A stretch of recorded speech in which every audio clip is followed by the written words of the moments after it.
partira pas. Max Verstappen aurait déjà entériné son départ de Red Bull et signé chez Mercedes. Alors, info ou intox, quelles sont les raisons objectives qui pousseraient Max à quitter Red Bull? Quels sont les arguments de Mercedes pour le faire signer? Quel coéquipier à ses côtés chez les Flèches d'Argent? Le prometteur Antonelli, ou peut-on croire à une cohabitation avec son meilleur ennemi, George Russell? L'écurie Red Bull a-t-elle encore une chance de le retenir? L'éviction surprise de Christian Horner va-t-elle retourner la table? Débat.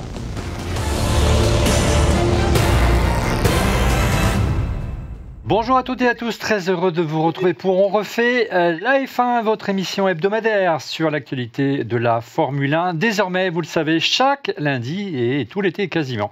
Merci pour votre fidélité et n'hésitez pas à nous soutenir en vous abonnant à notre chaîne YouTube et à liker la vidéo. Je vous rappelle que nous sommes également disponibles en podcast audio sur Apple Podcasts, Spotify et Deezer. Avec cette semaine, comme fanat du paddock, ils ne sont pas encore sur le bord de l'eau sur la plage. Il n'est pas loin. Notre team principal cette semaine en duplex d'Ajaccio, l'ancien patron de l'écurie Toyota en F1, Ange Pasquali. Bonjour Ange. Bonjour Olivier, bonjour à tous, bonjour Justine et Guillaume. Tu nous apportes un peu de soleil parce que sur Paris en ce moment c'est plutôt tristouné. En plateau également, elle ne pouvait pas rater cette émission. Elle est revenue de vacances spécialement pour ça. Une émission exclusivement consacrée à son chouchou Max Verstappen. Miss DRS Queen, alias Justine Pélisson. Bonjour Justine. Bonjour à tous. Tu es prêt à troquer ta tunique la saison prochaine pour un petit logo Mercedes? Non, je suis en plein déni. Pas loin de toi, regarde à tes côtés, il est le supporter numéro 1 de l'écurie de France, Alpine, mais pour combien de temps encore l'écurie de France? Guillaume Pommier, salut Guillaume. Salut Olivier. Et quant à moi, vous le savez, je demeure un supporter de Fernando Alonso qui va cartonner, j'en suis sûr, ce week-end en Belgique. Un mot au sujet du sponsor de notre émission. Il s'agit bien sûr du site de paris en ligne Winamax. Winamax offre à tous les nouveaux joueurs 2 bonus de bienvenue exceptionnels pour parier. Pour découvrir vos avantages, rendez-vous en fin d'émission, dans la rubrique pronostic ou encore dans la description de la vidéo. C'est juste en dessous, n'hésitez pas à cliquer. Je vous rappelle que les jeux d'argent sont strictement interdits aux mineurs, c'est pour ça que Laurent n'est pas là aujourd'hui. Et je vous rappelle également que c'est un jeu et qui ne permet pas de s'enrichir, qui n'est pas une alternative au travail. Une chose est sûre, un grand merci à Winamax qui sponsorise cette émission. Madame, messieurs. Radio check. Loud and clear. Un sommaire chargé cette semaine avec un départ plausible de Max Verstappen de Red Bull pour prendre le volant d'une Mercedes en 2026. C'est le feuilleton de l'été. Alors on va essayer de passer en revue les arguments qui pourraient amener Max à quitter l'écurie au taureau rouge.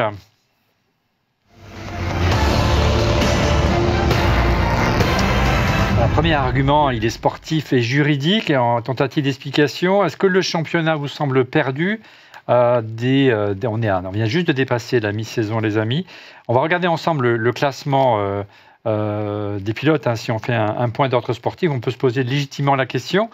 Max est actuellement 3e du championnat, regardez, avec 165 points. George Russell est 4e avec 147 points.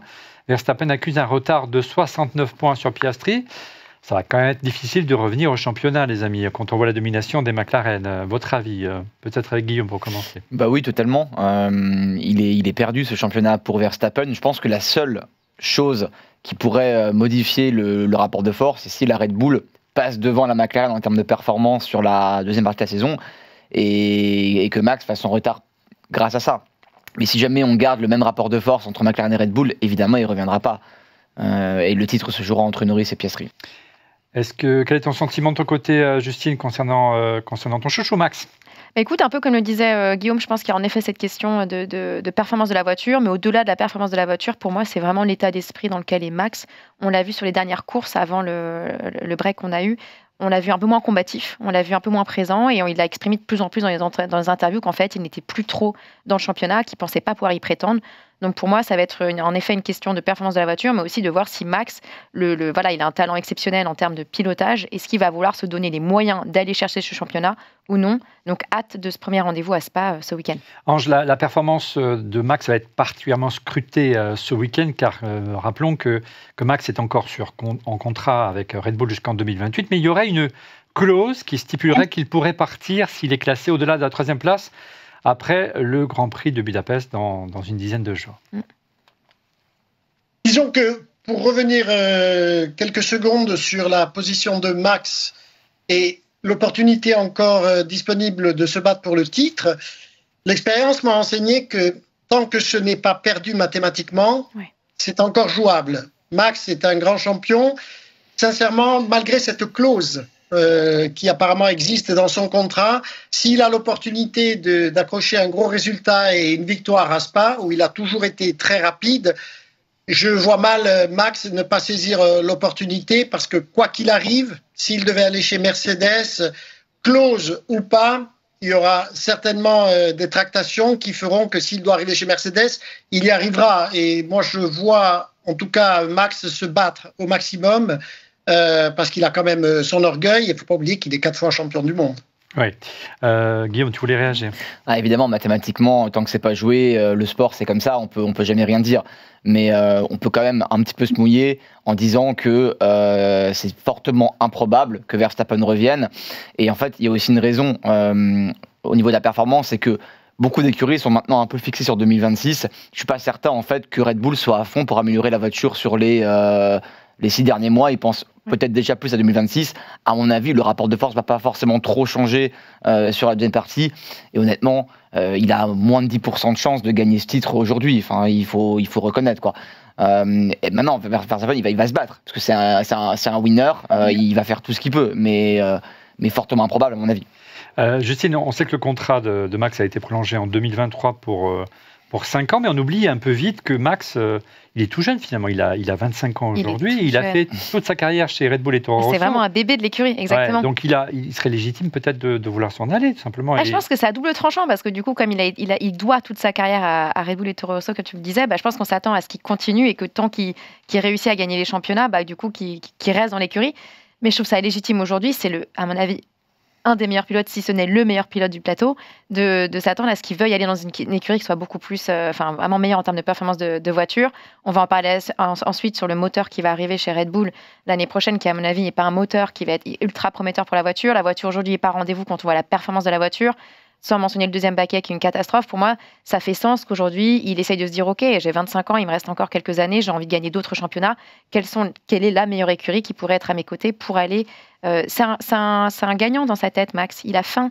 C'est quelqu'un d'ultra compétitif. Donc là, je pense qu'il doit être quand même assez démotivé de voir qu'il est 3e, qu'il n'a pas forcément les moyens d'arriver à gagner, ou en tout cas à concourir pour la tête de son championnat. Donc je comprends qu'il ait faim.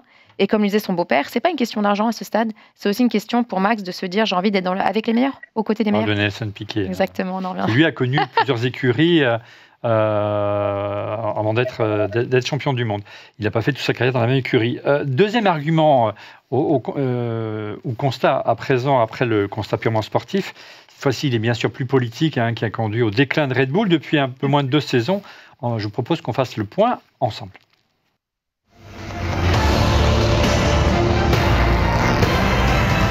On pose simplement la question si Red Bull est aujourd'hui en déclin. Là, en tout cas, une chose est sûre, c'est que l'ambiance est lourde depuis 2 ans.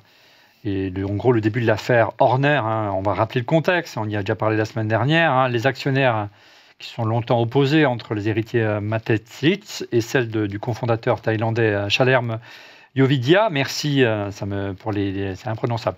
Le management qui s'oppose également entre Christian Horner et Helmut Marko, le torchon qui a brûlé entre le papa de Max et Christian Horner. Bref, un contexte interne vraiment fragilisé qui a conduit au départ successif de nombreux cadres de l'écurie, dont le plus célèbre est Adrian Newey, qui a signé chez Aston Martin, mais aussi Jonathan Whitley, qui est parti chez Sauber, encore Will Courtney, qui est parti également, ou Rob Marshall, qui est parti chez McLaren. Et bien sûr, le dernier en date, c'est l'éviction de Christian Horner. Est-ce que, selon vous, le fait que le patron de l'écurie depuis 20 ans a été évincé, c'est vraiment la dernière carte que joue Red Bull pour retenir Max? On parlera de Mercedes dans un instant. Qui veut parler sur ce sujet? Peut-être Ange. Moi, ça me semble vraiment le sentiment de la dernière chance pour Red Bull. Oui, c'est vrai que Red Bull passe aujourd'hui un moment très compliqué, mais si on regarde l'histoire, nous apprend que c'est déjà arrivé dans d'autres écuries. Et aujourd'hui, c'est un petit peu plus exposé parce que forcément, avec les réseaux sociaux, tout est exacerbé. Il y a beaucoup de vrai, il y a beaucoup d'intox. Ça a été le tsunami qui a initié un feuilleton pour l'été avec l'éviction de Christian Horner, mais Red Bull est une grande équipe. Et là, on va voir dès Spa s'ils ont eu raison, si la tâche est facile, même si c'est jamais facile pour Laurent Mekies. Et aujourd'hui, Red Bull est dans la tourmente parce qu'il y a eu un petit tremblement de terre, mais provoqué à l'interne. Donc, l'histoire nous dira s'ils ont eu raison de créer tout ça à ce moment-là. Qui est derrière tout ça?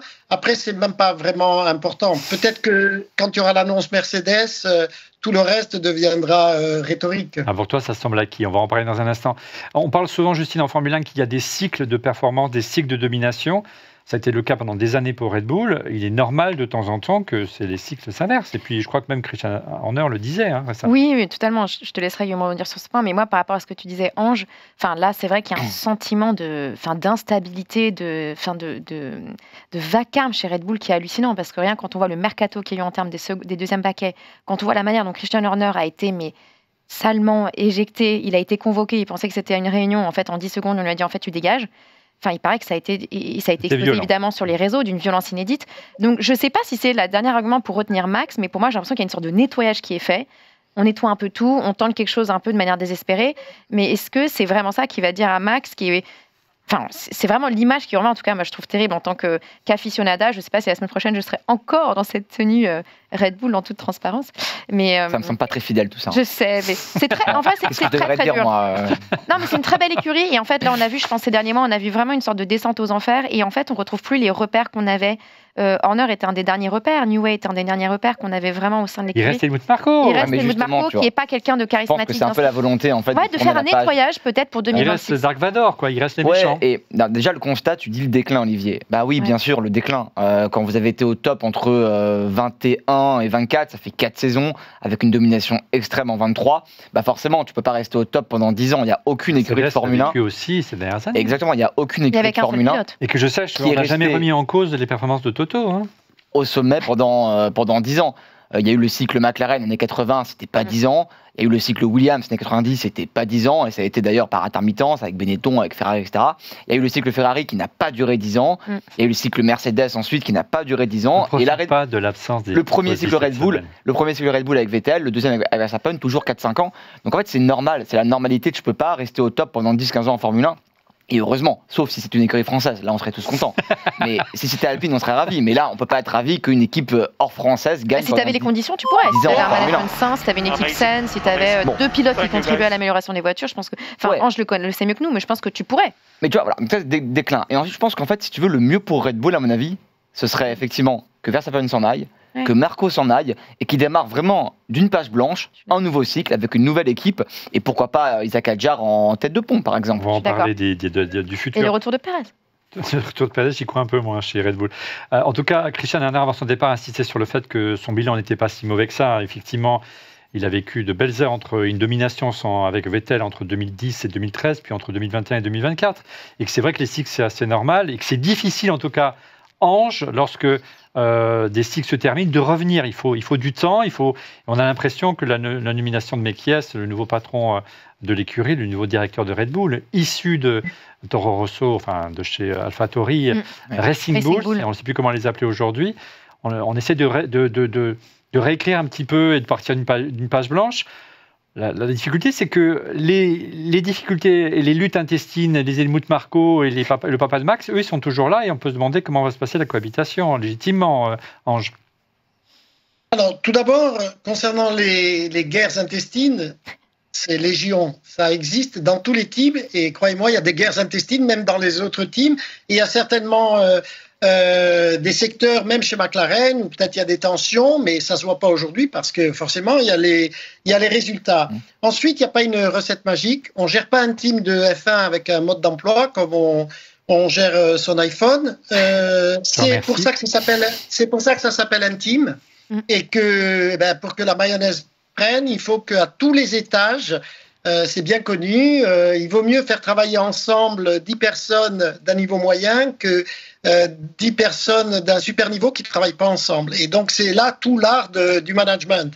Aujourd'hui, il y a une pierre dans le rouage, Red Bull. Alors après, forcément, comme disait un président français bien connu, quand les emmerdes arrivent, généralement, ça vole en escadrille. Et là, maintenant, c'est un petit peu ce qui se passe certainement chez Red Bull, alimenté aussi par le départ ou non de Max Verstappen. Et là, c'est le flou le plus total, mais je pense que dans moins de 48 heures, s'il doit y avoir une annonce, on aura une réponse qui, d'un coup, va allumer la lumière dans plusieurs secteurs. Et alors, à partir de là, les gens pourront redémarrer dans une direction ou une autre. Ouais. Il manque en tout cas un argument à Red Bull pour parvenir à conserver Max l'année prochaine, c'est de lui fournir l'année prochaine une voiture compétitive et surtout un moteur. Et ce dernier point l'année prochaine est pour le moins critique.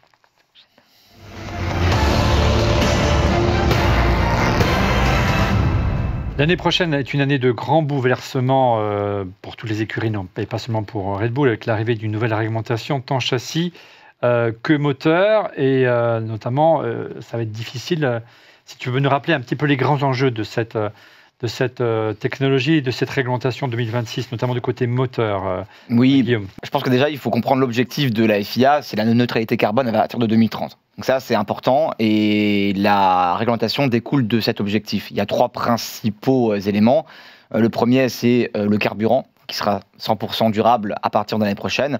Le second, c'est la répartition entre thermique et électrique qui va changer. Aujourd'hui, c'est 20% d'électrique dans le moteur et ça devrait être 50% à partir de 2026. Et le troisième élément, c'est la suppression du MGU-H. Alors, pour rappeler aux auditeurs et spectateurs, il y a 2 MGU, le MGU-H et le MGU-K. Et ces 2 éléments permettent de stocker, de récupérer de l'énergie pour augmenter la puissance du moteur. Le MGU-H, ça vient des gaz d'échappement, et le MGU-K, ça vient des freins. Et l'idée est de supprimer l'un des 2, celui qui vient des gaz d'échappement, le MGU-H. Voilà. Donc ça, c'est les principaux changements. Et évidemment, il y a beaucoup d'écuries, on en discutait un peu avant, qui sont en difficulté pour réussir à construire une voiture qui réponde à ces critères. L'enjeu, Ange, au-delà, c'est de aussi simplifier le process de l'hybridation de la Formule 1. Il était assez compliqué avec le MGU-H, notamment avec les gaz d'échappement. Là, on se rapproche plus de la technologie de la voiture électrique qui roule tous les jours dans nos rues, et permettre également de baisser les coûts sur la mise au point d'un moteur de F1 qui était très onéreux avec la précédente réglementation, Ange. Tout à fait. Ceci dit, encore une fois, l'histoire nous apprend que chaque fois qu'on a essayé de baisser les coûts, in fine, on les a augmentés parce que les ingénieurs ne s'arrêtent jamais de travailler, qu'il faut être toujours plus performant et que à ce jeu-là, de toute façon, je ne suis pas sûr. Alors que ça aille dans le sens environnemental, tout à fait. Et probablement la FIA fera tout pour respecter cet engagement de la neutralité carbone pour 2030. Ceci dit, aujourd'hui, bien sûr, on voit beaucoup d'écuries en difficulté parce que l'échéance approche. Et c'est pour ça d'ailleurs que la FIA a fait une annonce et 2 séances d'essai officielles ont été ajoutées en amont de la traditionnelle séance d'essai d'ouverture de championnat.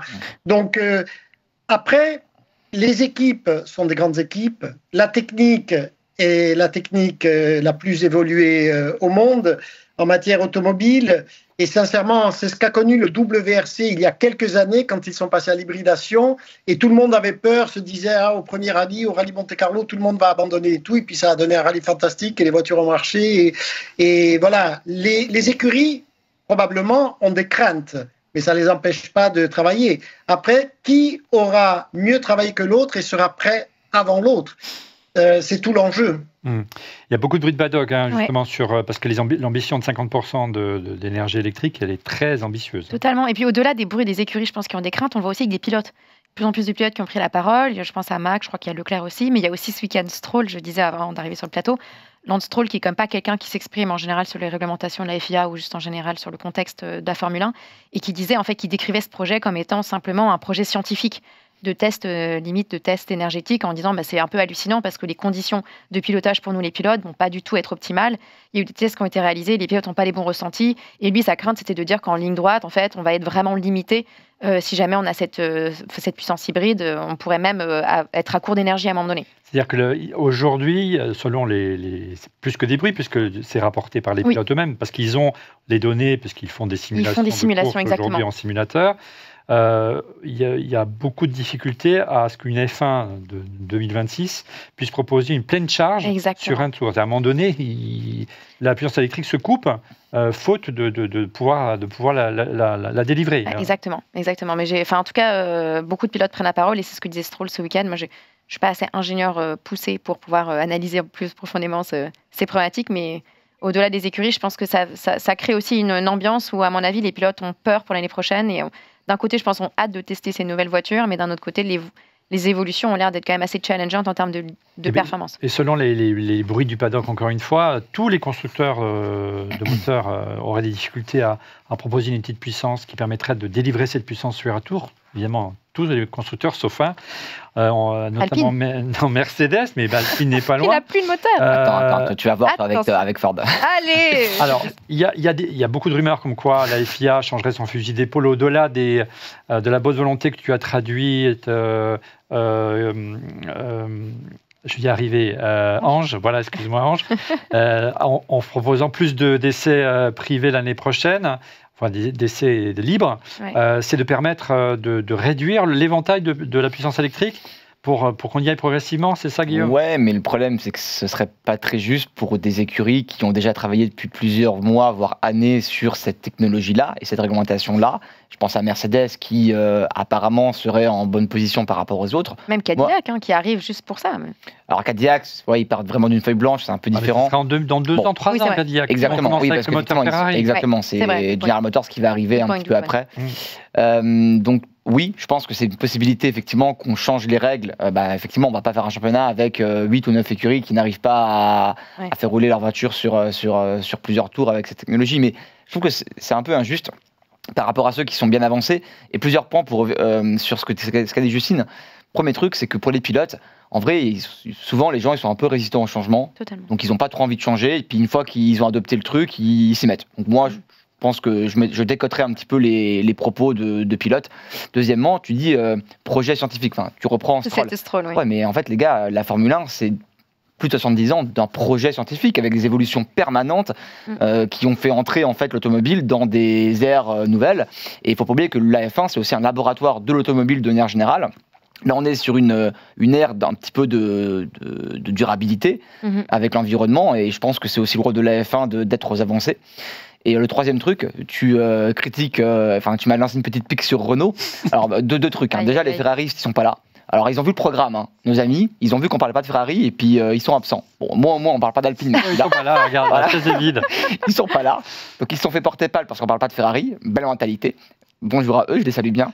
Et puis, les absents, toujours deuxième truc, allez, on va parler du moteur. Deuxième truc, le moteur. Moi, je pense que Mercedes, Alpine, la combinaison châssis Alpine et moteur Mercedes, ça fait les podiums, et tu rajoutes Gasly, ça fait un champion du monde. Donc attention, à fin 2026, rendez-vous fin 2026. Alors, on a bien compris le contexte, donc il est lourd sachant que les motoristes ont des difficultés, et sachant que Red Bull, la marche est encore plus difficile et encore plus haute, puisqu'ils ont fait vraiment un choix audacieux pour l'année prochaine, Justine. Oui, ils ont décidé de développer leur propre moteur, qui je pense... avec Red Bull Powertrains, mais qui peut être un argument fort en disant, je pense à Max, parce que certains disaient que Max était quelqu'un qui était un peu intrépide et qui aimait bien justement innover, tester. C'est quelqu'un qui est connu comme pilote de donner beaucoup de feedback à ses ingénieurs pour améliorer les voitures. Donc ça pourrait être aussi un argument intéressant de se dire, Max, tu vas être le premier à tester ce moteur et ça va être intéressant. D'un autre côté, je pense que c'est aussi l'argument qui risque de le perdre en se disant, on n'a aucun recul sur ce moteur. Qui est Red Bull pour développer son propre moteur? Ange, tu as sûrement plus du recul que moi. Ange, quand tu dirigeais Toyota, la spécificité de Toyota et l'ambition de Toyota, elle était la même que Red Bull, produire châssis et moteur, sachant que Toyota avait l'expérience d'être motoriste depuis des années, ce qui n'est pas le cas de Red Bull. Exactement. De toute façon, à partir du moment où tout est produit sous le même toit, c'est un avantage indéniable. Donc, ça l'est aussi chez Ferrari, forcément. Ceci dit, par rapport à Red Bull et Red Bull Powertrain.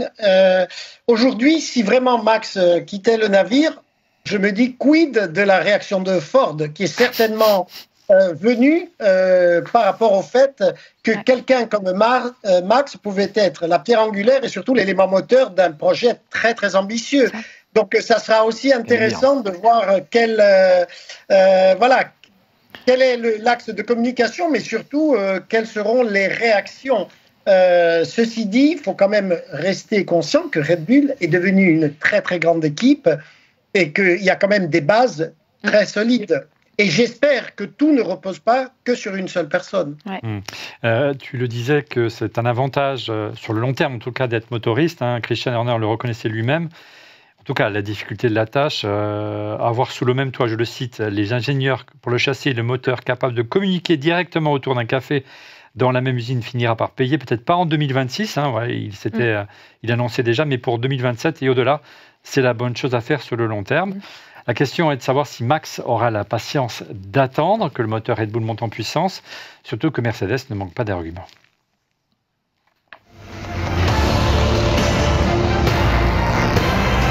Allez, on y arrive à Mercedes, mon cher Guillaume. Premier argument, bien sûr, de Mercedes, le moteur. Elle veut refaire le coup de 2014. Ça a été un coup de maître en 2014 avec le V6 hybride. Bah oui, on va dire, il y a un précédent qui parle pour Mercedes, c'est que la dernière grande réglementation nouvelle sur le moteur, c'est Mercedes qui l'a le mieux compris, le mieux anticipé et qui l'a le mieux appliqué. C'était une ère de domination pendant plusieurs années.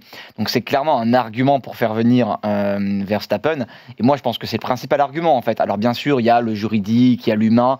Et pour moi, le principal argument, il est sportif. Et aujourd'hui, Mercedes, avec cette nouvelle réglementation, apporte plus de garanties à Verstappen sur la performance pour jouer les victoires et le titre que Red Bull Powertrain. Ouais. Et tu vois, après, il faut se dire, mais quels sont les intérêts en fait de tous ? Mercedes, évidemment, ils veulent attirer le meilleur pilote du plateau. Verstappen, il a plus de garanties, donc il veut potentiellement aller là où il a le plus de chances de gagner.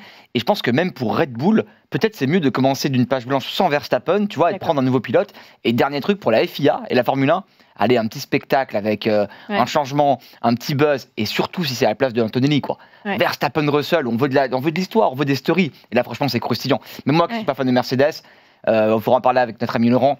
En vrai, je suis curieux de voir la cohabitation entre Verstappen et Russell chez Mercedes.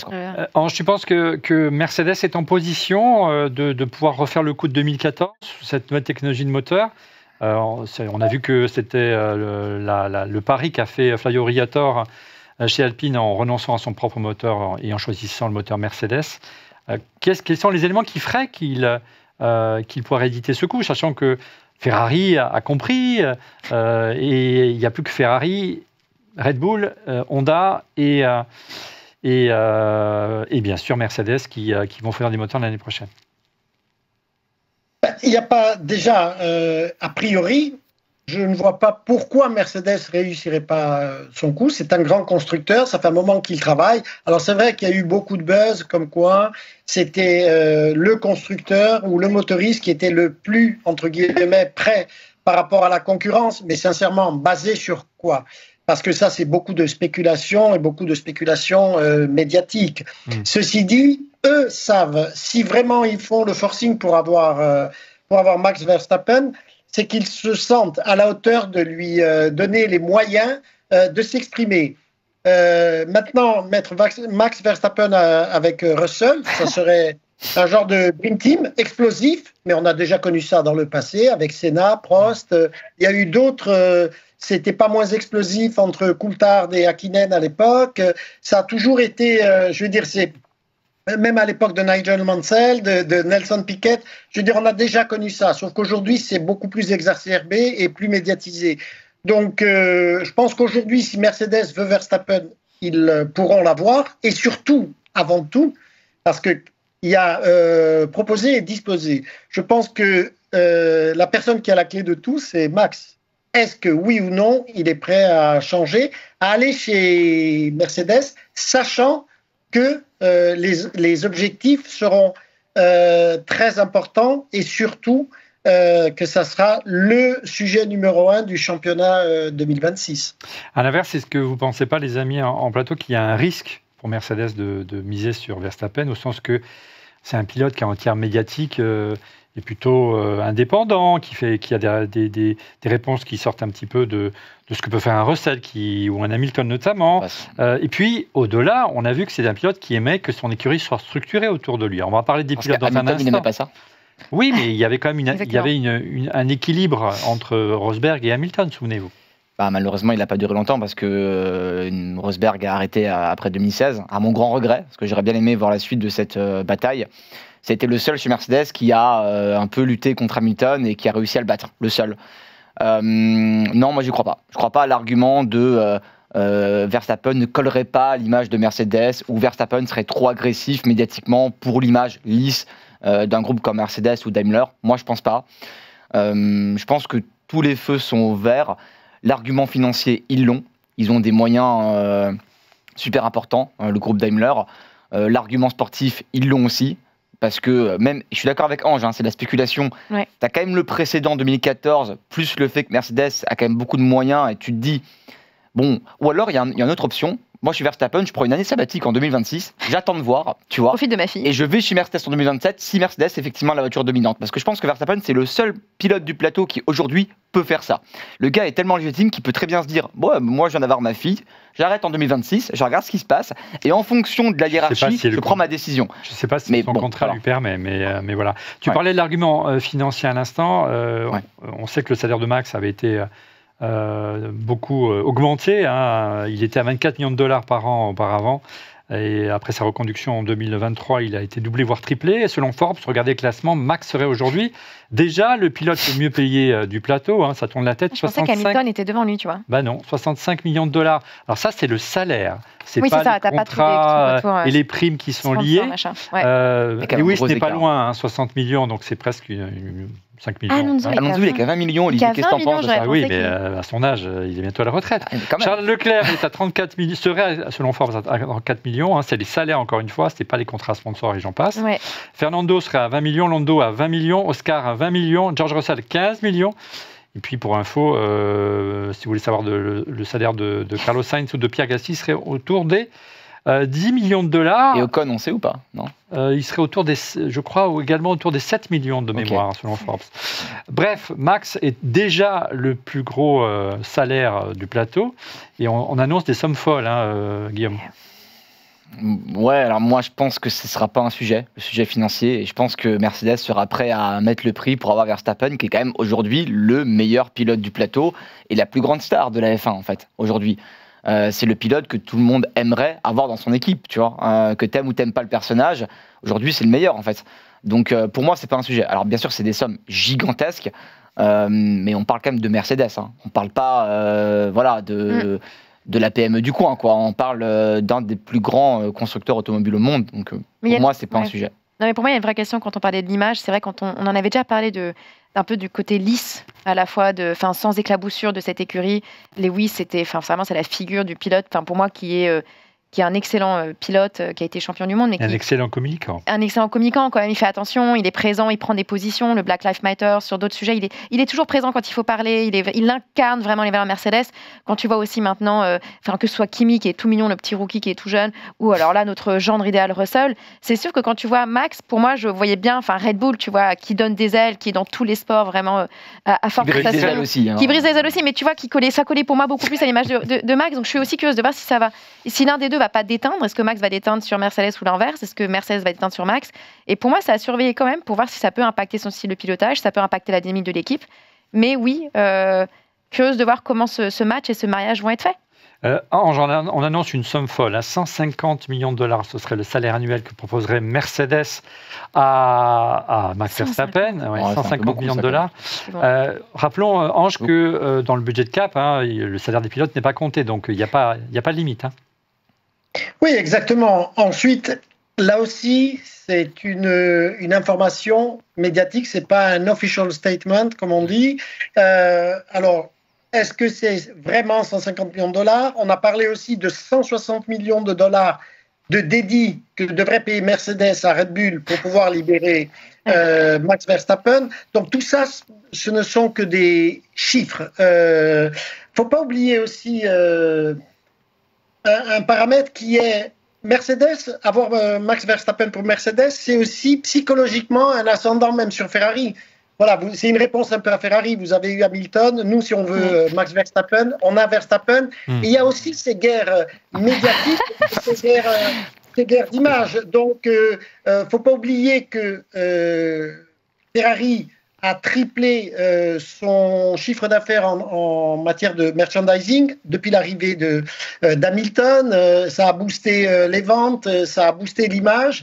Et probablement, Mercedes, si c'était le cas, concernant la signature de Max Verstappen, ça aurait un effet médiatique tel que de toute façon, après, des chiffres ont toujours une explication. Donc, c'est peut-être un investissement qui a été bien calculé par Mercedes, quelle que soit la somme. Pour conclure, Guillaume.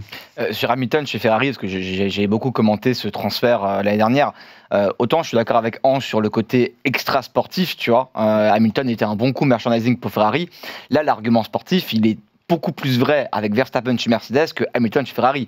Je pense que Sainz ne déméritait pas et qu'il n'aurait pas été moins bon qu'Hamilton cette année chez Ferrari. Hamilton, il est sur la fin.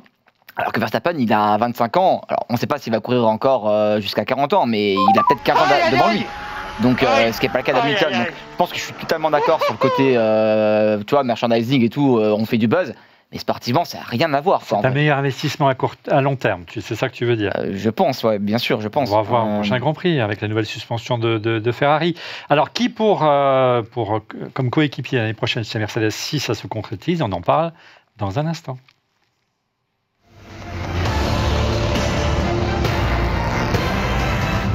Alors, évidemment, c'est des hypothèses, tout cela, mais c'est quand même intéressant de discuter. Est-ce que vous voyez plutôt Antonelli rester ou Russell l'année prochaine chez Mercedes?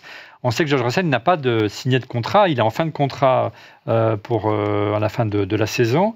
Mais je cite, il estime que son maintien chez Mercedes est exceptionnellement probable. Voilà qui est tout à l'image des déclarations du meilleur gendre du plateau.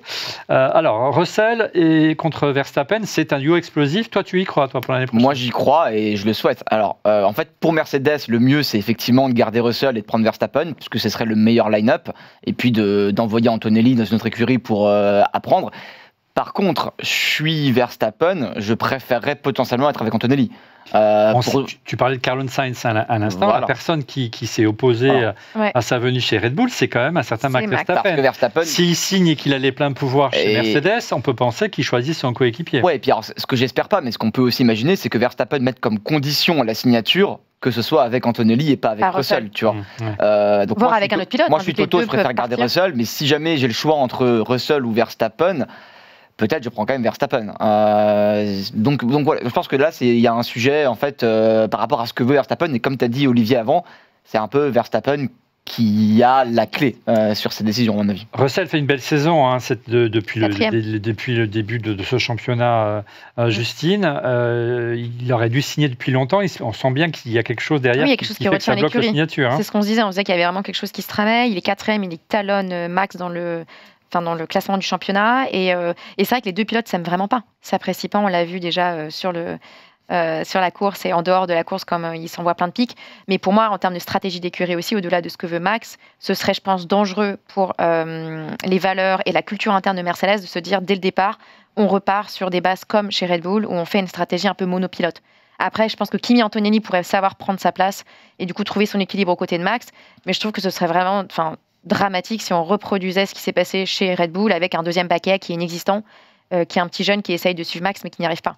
Donc pour moi, en termes de stratégie d'écurie, d'avoir Russell à côté, c'est ce que tu disais, hyper... En plus, je pense que les deux ont un style de pilotage très complémentaire. Je suis sûre qu'ils pourraient apporter plein de feedback constructifs aux ingénieurs et au final se stimuler comme on le voit chez McLaren. Ce qui est très intéressant chez McLaren, c'est vraiment il y a deux pilotes très, très différents, mais qui se challengent, qui se stimulent, qui apprennent réciproquement.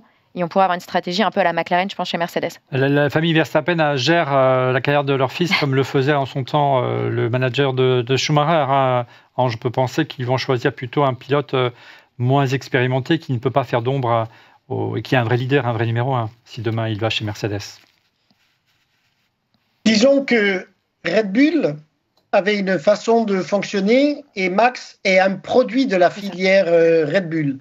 Mercedes existe, c'est Mercedes, c'est un grand constructeur et quid de ce que Toto Wolff acceptera. Il ne faut pas oublier que quelle que soit l'écurie de F1, à part si un pilote vous amène un gros budget avec un sponsor et un gros annonceur, ça reste quand même l'écurie qui est patronne et le pilote, pour parler un petit peu de façon triviale, ça reste quand même un employé, surtout si on est payé ces sommes-là. C'est sûr. Je confirme. Tu as vu la petite rumeur qui est sortie la semaine dernière sur Kimi Antonelli chez Alpine? Ouais. S'il ne restait pas, tu y crois à cette rumeur? Le meilleur ami de Toto Wolff, c'est Flavio Briatore maintenant. Ça y Écoute, est. est-ce que j'y crois? Oui, je crois à tout est C'est possible. sympa. Alors voilà, ensuite, est-ce que c'est possible? Est-ce que c'est sympa? Moteur Mercedes, hein, je te Est-ce que c'est signale. sympa? Oui, ce serait bien, je pense, pour Alpine, à une condition, Olivier. Oui. Que Gasly. C'est que ce soit avec Gasly. Ah, mais évidemment, Et pas Ah bah avec oui. Gasly. Gasly n'est pas en Parce qu'on a besoin d'un numéro 1 dans cette équipe. Et ce sera Peut-être que évidemment Gasly ira chez Red Bull. Tout est possible, il y a un Je mercato. crois pas beaucoup. Bah justement, qui pourrait succéder à Max Verstappen chez Red Bull? Quel avenir pour Red Bull sans Max? On en parle dans un instant.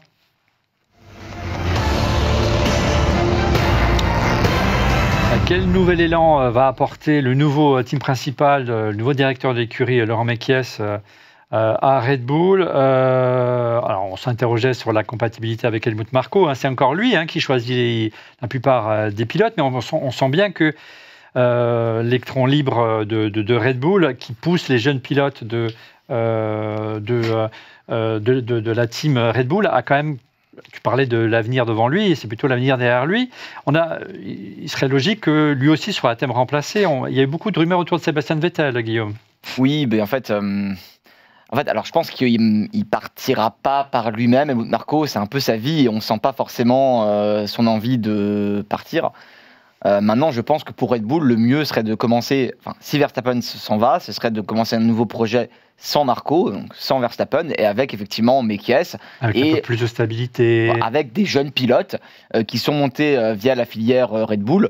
Et on pense évidemment logiquement à Isaac Hadjar, on espère tous, avec potentiellement Lawson ou un Tsunoda. Alors, c'est quasiment acquis que, a priori, Ouais. Isaac Hadjar, en tout cas d'après les dernières déclarations de Red Bull, on lui garde sa place au show, mais pas pour cette année, parce qu'ils ont compris qu'il ne fallait pas faire monter trop tôt. Mais comme deuxième pilote, on peut penser que ce ne sera pas un pilote issu de la filière Red Bull. Il fallait chercher cette fois-ci. Là, tu parles comme si Verstappen était déjà parti. Il partait. Ah oui. Voilà, parce que moi, je pense que si Verstappen reste, il ne faut pas qu'Hadjar aille dans le deuxième paquet. Ouais, non, Non, mais là, c'est sûr. là, on parle s'il s'en va. Ouais. Là, il faut un pilote d'expérience et l'écurie ne pourra plus puiser dans son académie de jeune pilote. Alors, il y aura peut-être Russell, il y aura peut-être Alonso aussi qui Faire pourrait revenir venir. un Pérez, faire revenir. Ouais, mais Alonso, il ne va pas partir l'année prochaine de Aston Martin sans attendre Sauf si l'effet Russell Newey. va chez Aston. Hein.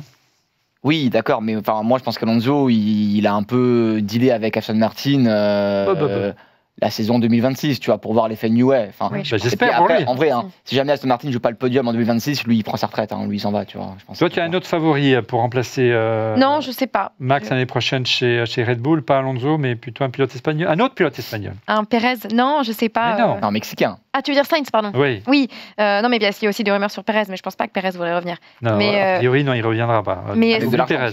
Ouais, Il faut un top pilote. Il faut un top pilote. Pérez, Non, c'est pas un- Sainz, qui est un super pilote, qui aurait dû rester chez Ferrari, et je pense que lui, totalement, après avoir avec quel. Si t'imagines Sainz Hadjar, Ouais, ça mais il pourrait vient être d'arriver super chez solide. Williams, c'est un peu Ouais, je bizarre, sais, tu vois. je Je suis ne vois pas d'accord. forcément partir vite comme Et, ça. et en plus, il performe super bien aux côtés d'Albon. Donc, Entre Red Bull et Williams, je ne choisis pas, moi, les amis. Je vais surtout avec le nouveau moteur et tout. Ouais, mais. C'est un gros pari à faire. Alors, quel serait ton duo de pilotes idéal l'année prochaine si tu perds Max en tant que team principal mettrais chez Red Bull, Ange?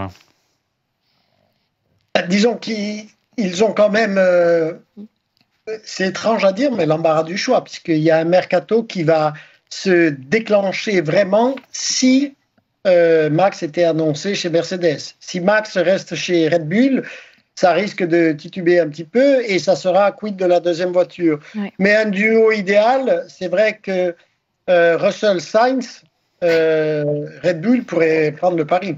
Deux pilotes Ou d'expérience. Hadjar, avec un Hadjar. Tu laisserais Ouais. encore maturer Hadjar une saison de plus chez Racing Bull. Oui, parce qu'il a l'air de s'épanouir chez Racing Bull et sincèrement, vaut mieux le parfaire son apprentissage et ensuite le jeter dans le grand bain lorsqu'il sera vraiment prêt, même si pour l'instant il fait un super travail. Hein. C'est vrai que oui. C'est vrai que mais on a dit aussi que 2 pilotes rapides, ça marche chez McLaren. Hein. Tout est une question de management. Hein. Après, tout dépend de quel système de gestion on met en place. Ouais, c'est là où Laurent Mekies va être obligé de montrer sa différence par rapport aux années passées, où c'est vrai qu'il y a eu une grande instabilité. En tout cas, c'est les seconds pilotes. Madame, messieurs. So box, box, box, box. Box, Aïe, box, aïe, aïe. box, box. C'est le moment que vous attendez tous. Le quiz est fin, bien sûr.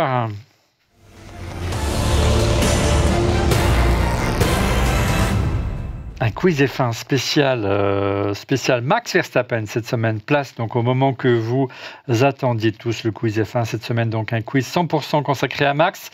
Saurez-vous retrouver un circuit, une écurie, un coéquipier qui a marqué la carrière du quadruple champion du monde? Comme d'habitude, 6 questions, 4 indices par question et une question subsidiaire pour départager les meilleurs. Vous êtes prêts, madame, messieurs? Main sur le volant, casque vissé, ceinture bouclée.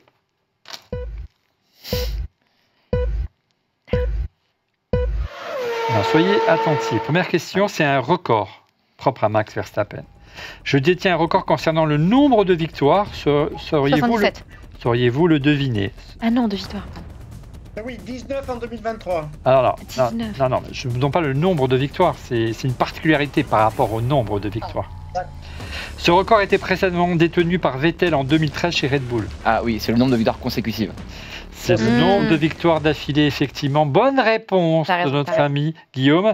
Effectivement, il a gagné 10 courses en 2023 entre le Grand Prix de Miami et Monza. Après Vettel, il y avait Ascari, Schumacher, Rosberg qui étaient jusqu'à maintenant les recordman du nombre de victoires d'affilée. C'était bien sûr sur la même saison. Rosberg, c'était sur 2015-2016. C'est sur 2 demi-saisons. Ouais. Impressionnant. Ouais. Autre, c'était difficile, c'est là. Autre question plus facile. Je suis un circuit où Max s'est imposé. Max Verstappen s'est imposé sur ce circuit à 3 reprises en 3 participations. Spa. Ouais. Il a participé plus que 3 fois à Spa. Ouais. Ce circuit a fait son retour au championnat du monde de F1 en 2021 après 35 ans d'absence. Ah bah c'est... J'attends. Il joue petit bras. J'ai une idée mais j'attends. Le tracé de ce circuit est marqué par son banking incliné à 19 degrés. C'est bien sûr le circuit national de Max. Déjà en tête, mais j'attendais. C'est le circuit de Zandvoort, le circuit des Pays-Bas. Regardez comme il est incliné, il est vraiment impressionnant ce circuit. Moi j'aime beaucoup. Ça donne quoi en régie au niveau des classements? Ça fait 6 points pour Guillaume qui prend le large. Et il joue petit bras là, heureusement. Il joue tactique. Allez, question suivante, plus facile encore. Je suis un pilote de F1 et un coéquipier de Max Verstappen.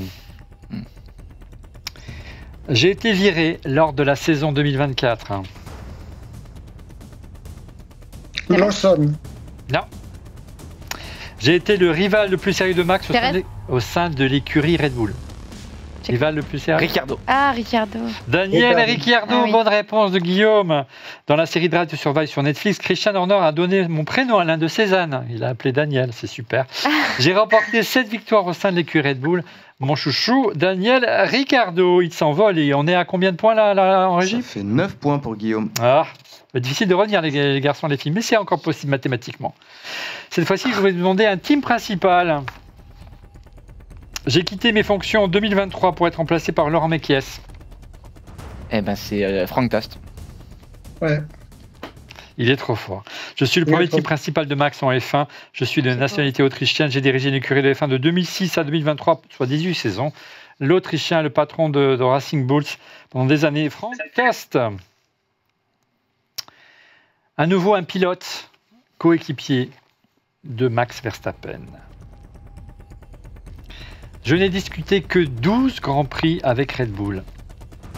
Ah, il y en a plusieurs. Aïe, ça va, tu prends des risques. Je pense à 2 pilotes, donc je vais attendre un peu. Mais ça va, tu as 15 points d'avance. Ouais, mais quand même. Alors, un pilote viré de Red Bull. C'est pas à moi de prendre des Il y en a risques. plein. En Bah, il faut en choisir un. fait. Bon, allez, Gasly. Mais non, dis pas ça. Il s'agit de Pierre Gasly. Je l'avais Il m'encourage. En plus, quand tu le regardais, je me suis dit, c'est Gasly. Ah. Il a vu les questions avant. C'est Non, pas possible. j'étais Moi, j'hésitais entre Moi, j'ose Gasly pas. et aussi Albon. Parce que je sais qu'Albon, Je il n'a sais, pas ouais. fait non plus J'ai trop. été rétrogradé de Red Bull à Toro Rosso Ça en m'énerve. J'ai failli 2019. dire Albon. La même année, je signe mon premier podium Ah, en ça F1, m'énerve. c'était au Brésil. Et en 2020, je signe ma première victoire, Pierre Gasly. Ça m'énerve, je l'avais. Allez, dernière question pour la gloire, une question Et donc là, subsidiaire. j'ai quand même 17 points. C'est 17 Ah points. non, c'est C'est pas... comme Piastri. Ah, pardon, non. Encore. Rafit, il a pété. Non, non. En régie, est-ce qu'on peut enlever des points à Guillaume pour avoir la grosse Non, mais tête? C'est les gars, possible on Allez, va- moins 3. Les gars, en vrai, je suis arrivé à 17. Non J'étais sûre qu'il s'était Ouais, Gasly. 17. Et là, tu vois, je pense que Attends, c'est pas fini, il reste encore, Déjà deux questions. Je suis un pilote de F1, je compte sur vous pour... battre le record du nombre de Je points. suis dégoûtée. J'ai été le rival numéro 1 de Max Verstappen. Je l'ai d'ailleurs battu et j'ai remporté le titre en F3. Piastri. Non, c'était. F3, après, non, il est Piastri. trop jeune. Non. Trop jeune. Oui, pardon. C'est un pilote de F1, Johnny Ouais. Non, pas En F1 cette fois, en 2018, alors que j'accuse un tour de retard au Brésil, je dépasse Max et le percute, le privant d'une victoire. Ah bah, j'ai une idée, mais je suis pas sûr qu'il était champion de F3. Esteban Ocon. Oui, il a été champion de F3. Ah bah voilà, ok. Ah, bravo. Je suis un pilote issu de la filière Mercedes et j'ai remporté le Grand Prix de Hongrie en 2021 chez Alpine. Esteban Ocon qui C'était a un peu- c'était un battu c'était un Max. peu gênant, c'est dans les S de Sénat. Et oui, Trop beau. moment un Oui. peu gênant de la Mm. carrière d'Esteban Ocon. Trop fort. Allez, la question subsidiaire avant de... Donc du coup, c'était 3. Donc je suis arrivé à 20, non Ça fait 20 points, monsieur. Les Bravo. gars. Bravo. Notez-le, Je suis les gars. en dégoûtée, vrai. je Fanny, les amis, Ouais. vous êtes Fanny. J'avais Notez-le Gasly. pour tout le monde, là, 20 points, les gars. Celui qui On peut rafraîchit pas chercher couper 20 c'est dur. Je suis dégoûtée. On peut pas couper la séquence quiz au montage. Non, mais il faut réviser, les gars. J'ai rien révisé, je connaissais même pas le thème du quiz. En vrai, pour Voilà. le coup. Combien de pôles a remporté Max Verstappen Oh là là. jusqu'à aujourd'hui? Ouh. Combien de pôles? Le plus proche remporte 4 points. Wow. Guillaume, 55. 55 pour notre ami Ange. Pour toi? Ah, je dirais un peu moins quand même. Allez, 48. Ah, peut-être plus, non. Ah, j'aurais pensé beaucoup plus, Ouais, mais je plus. suis en train de me dire alors que 48, 55. je sais qu'il a 90% de taux de conversion, voire plus.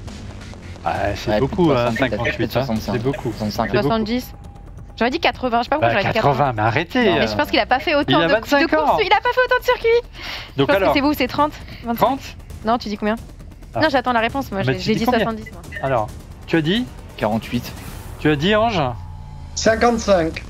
Et tu as dit C'était combien C'était C'est 30 quoi le numéro de pilote de 26. Lewis Hamilton?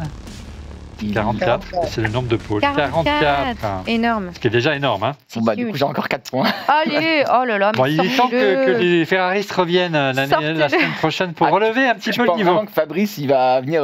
Mais oui, il va me revenir challenger. les prochaines parce que je suis sûr qu'ils vont faire de grandes choses. Et vous allez voir, on en parle dans la Minute Insta. On t'aime bien, Fabrice. Hein. Bisous.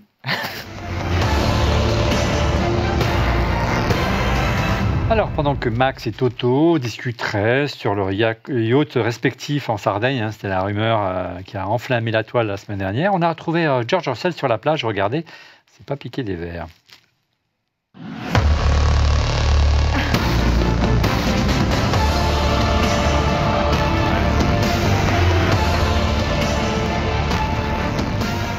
Bon, il s'amuse comme il peut, hein, c'est l'été. Alors que c'est certain, vous avez vu, se dort la pilule, hein, que c'est l'été. D'autres bossent dur hein, durant ces 3 semaines, notamment du côté de Ferrari. Et surprise, la semaine dernière, les pilotes Leclerc et Hamilton ont tourné. Ils ont pris la piste sur le circuit de Mugello pour tester une toute nouvelle suspension arrière. Regardez. Et les pilotes semblaient vraiment enthousiastes du comportement de la voiture. Ferrari va-t-elle revenir aux avant-postes? Réponse ce week-end à Spa. Ça a l'air de marcher. On a hâte d'être en Belgique. Et puis, comment ne pas avoir une pensée émue pour Jules Bianchi qui s'est éteint il y a 10 ans, presque jour pour jour après son terrible accident au Grand Prix du Japon. Nous n'oublions pas, bien sûr, le regard pétillant et la classe de ce jeune pilote français qui était promis à une grande carrière à l'instar de son filleul en F1, Charles Leclerc, qui a tenu à lui rendre hommage. Regardez. I think there are some people where you can see through their eyes, through their smile, how good of a person they are, and I think Jules is one of them. He will never ever give up, and he will work so hard in order to get better at something. And anything he will do, he will give the absolute maximum. Oh, and then down the inside goes the Marussia, Jules Bianchi. I think he was the most competitive person I've ever met. We have P9. Very good race, Jules. Oh, that's good, guys. Finally, we have a point. I'm so happy. An extremely talented driver, which unfortunately never had the chance to be in a top team with a car that was helping him to show the extent of his talent. Jules Bianchi and Adrian Seidel side by side. This is probably the most important thing for me to remember from Jules, is how kind of a human being he was, how dedicated he was also to try and reach his goals.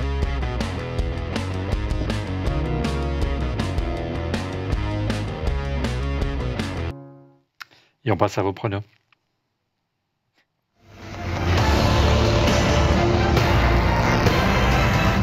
Les pronos avec notre partenaire de cette émission, Winamax. Découvrez la double offre bienvenue de notre partenaire Winamax qui donne à tous les nouveaux joueurs deux bonus exceptionnels. D'abord le bonus numéro 1. Winamax vous rembourse votre premier pari en cash si celui-ci est perdant dans la limite de 100 €. Bonus numéro 2, Winamax vous offre 10 € supplémentaires en cash avec le code promo ORLF1. Comment ça marche? C'est très simple. Vous déposez 100 € en saisissant le code ORLF1 pour profiter des 10 € supplémentaires. Vous placez votre premier pari et Winamax vous rembourse le montant de celui-ci s'il est perdant dans la limite de 100 €. Vous pouvez vous inscrire tout simplement sur le site de Winamax et renseigner le code ORLF1 dans le champ au moment de votre premier dépôt via le lien dans la description. La vidéo, c'est juste en dessous. N'hésitez pas à cliquer pour nous soutenir. Attention, cette offre est réservée uniquement aux nouveaux joueurs. Je vous rappelle que les jeux d'argent sont strictement interdits aux mineurs. Je vous rappelle également que c'est un jeu et qui ne permet pas de s'enrichir et qui n'est pas une alternative au travail. Un grand merci à Winamax qui sponsorise ce contenu, bien sûr. Allez, retour sur vos pronos pour le Grand Prix de Belgique. Ça fait 2 semaines qu'on en parle, vous avez encore la possibilité de changer. On vous écoute, vos pronos de la semaine dernière. Tu sais quoi? Je vais mettre Piastri, Norris, Hamilton. Je vais mettre Charles, Max et Lewis parce que les deux McLaren vont se rentrer dedans.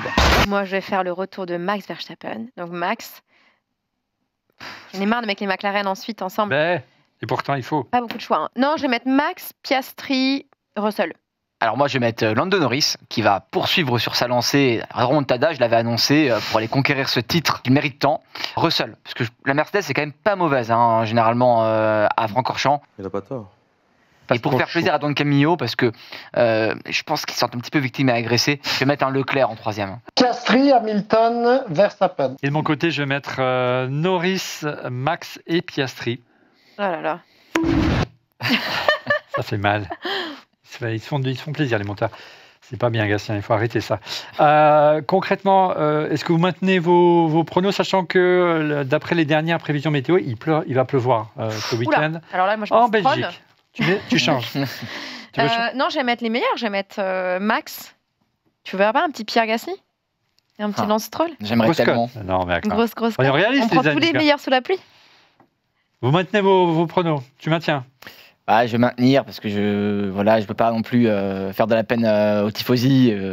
Ange, tu maintiens également? Malgré la pluie qui s'annonce à Spa? Je maintiens tout à fait. Tu maintiens également? Aussi, oui. Mais est-ce qu'on peut annoncer peut-être Pierre Gasly dans les points? Oui, je suis d'accord. Et grâce Stroll à la aussi. pluie. On s'en fout parce qu'on vous demande le trio. Et Stroll aussi. Un bon petit top 5, tu vois, un bon petit top 5 de Gasly sous la pluie. À surveiller, les amis. Et Ocon aussi, qui est bon sous la pluie. On sortira les archives dès lundi prochain. C'est la fin de Refait la F1. Merci de l'avoir suivi. Prochain Grand Prix de la semaine prochaine. Donc lundi prochain, pour le prochain débrief du Grand Prix de Belgique qui a lieu le week-end prochain. Vous savez, on fait la F1, ça continue tout l'été et on se retrouve tous les lundis jusqu'à la fin et la trêve de mi-saison début août. Merci Justine, merci Guillaume, merci Ange de votre participation. On se retrouve lundi prochain pour le prochain Refait la F1. Et pour être prévenu en temps réel de la mise en ligne de l'émission, je vous invite à vous abonner à notre chaîne YouTube On Refait la F1 en cliquant sur le petit bouton. Et n'oubliez pas le petit pouce. Bon voilà, il se dit là, le petit pouce. Merci encore pour votre fidélité. À lundi prochain. Salut!